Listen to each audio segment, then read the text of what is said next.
Un jour, il y a eu un crime dans un vieil immeuble. Les appartements étaient tellement vieux qu'une pièce était apparemment hantée. Un cas qui avait immensément contrarié le quartier. 2 enfants qui avaient habité dans cet immeuble sont morts.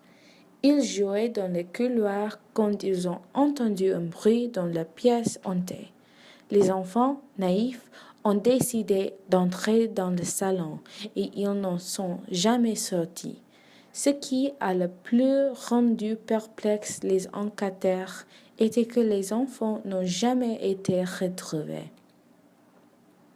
Jacques Dupont travaillait au commissariat à ce moment et il a enquêté sur le cas. Il cherchait les pauvres corps année après année, mais il ne les a jamais trouvés.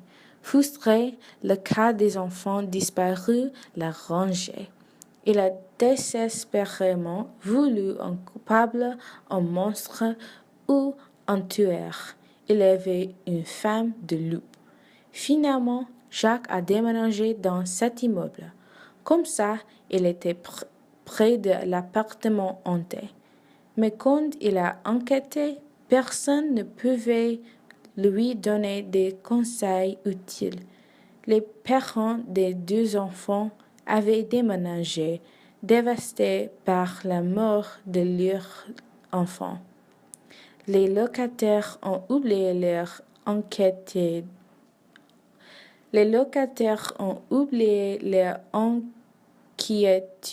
De l'événement horrible et personne n'a plus jamais mentionné le lieu.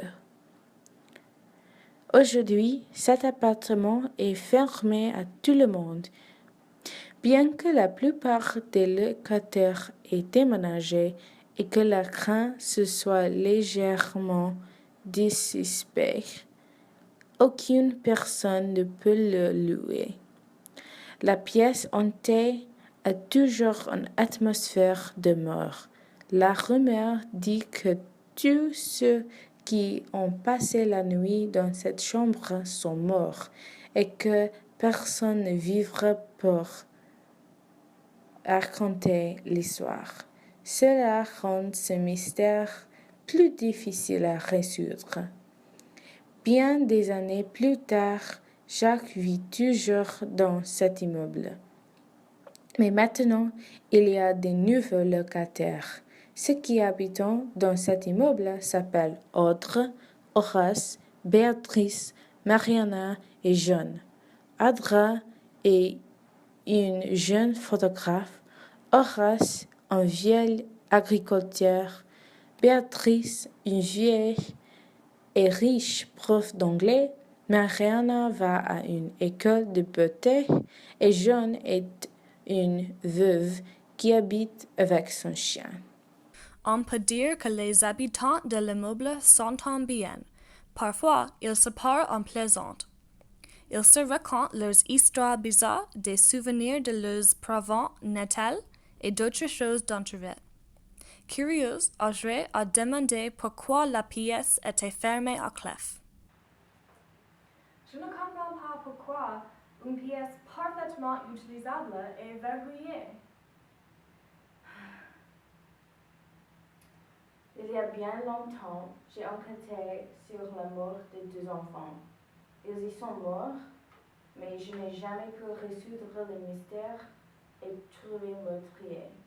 J'étais devenue obsédée par le cas, donc j'ai décidé de déménager dans l'immeuble. Aujourd'hui, je n'ai toujours rien trouvé pour fermer ce cas. Je ne peux pas le croire.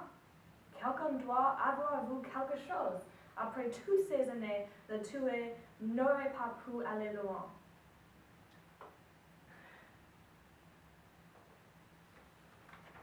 Mais pour être sûr, quelqu'un devait y entrer. Oui, je suppose. Qui serait celui qui entrait dans la pièce? Les autres ont osé demander à John de passer la nuit dans le salon, et elle a accepté le défi. D'abord, tout allait bien. La nuit est tombée et John n'a fait aucun bruit. Quand le jour s'est levé, les voisins ont ouvert la porte et ont trouvé le cadavre de John sur la sol. Ils ont beaucoup pleuré dans le jour suivant. Un membre de leur famille était mort. Personne ne comprenait ce qui s'était passé. À nouveau, un malaise de l'immeuble. La porte fermera une fois de plus. Le propriétaire doit faire beaucoup de travail supplémentaire pour garder la réputation de l'immeuble, et ainsi sa propre réputation. Certains habitants veulent déménager. C'est le travail du propriétaire d'entrer dans cette pièce et de décider ce qu'il faut faire maintenant. Cette histoire a commencé à se répandre autour de Paris. Un inspecteur privé qui n'est pas Jacques Dupont a reçu le devoir d'enquêter sur l'incident. Cet inspecteur n'est pas en relation avec le cas et il travaille pour une grande entreprise d'inspecteurs privés. Cet homme a l'aide de quelques médecins légistes qui peuvent examiner les cadavres. À l'examen, ces médecins légistes ont trouvé que John est décédé d'une crise cardiaque. Cet événement n'a rien d'anormal. John a vécu une vie heureuse et longue. Tout cela est naturel. Pourtant, c'est bizarre que John s'est mort alors qu'il dormait. Quelques habitants et la majeure partie de la ville pensent que la chambre est hantée pour toujours. Peut-être John est morte parce qu'elle avait peur de la pièce et de cette histoire. Peut-être que c'était parce que la mauvaise spirit qui hantait la pièce veut se venger des habitants ignorants de l'immeuble.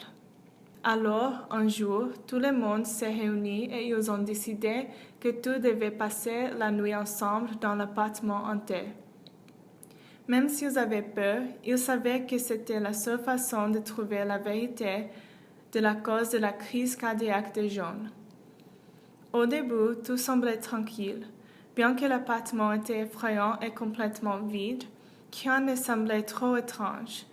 Étonnamment, tout le monde s'est endormi calmement et rapidement. À minuit, des bruits ont commencé dans l'appartement. Tout le monde s'est réveillé en même temps, surpris. Ils ont entendu des bruits de grattage qui venaient de la porte. Ils ont décidé d'avoir un vote. Bien sûr, Béatrice était celle pour qui tout le monde a voté pour ouvrir la porte. Ensuite, elle a marché lentement et nerveusement vers la porte. Au moment où elle a ouvert la porte, le chat de John a roulé et a couru dans l'appartement. Le bruit était tellement fort que Béatrice est tombée au sol à cause d'une crise cardiaque.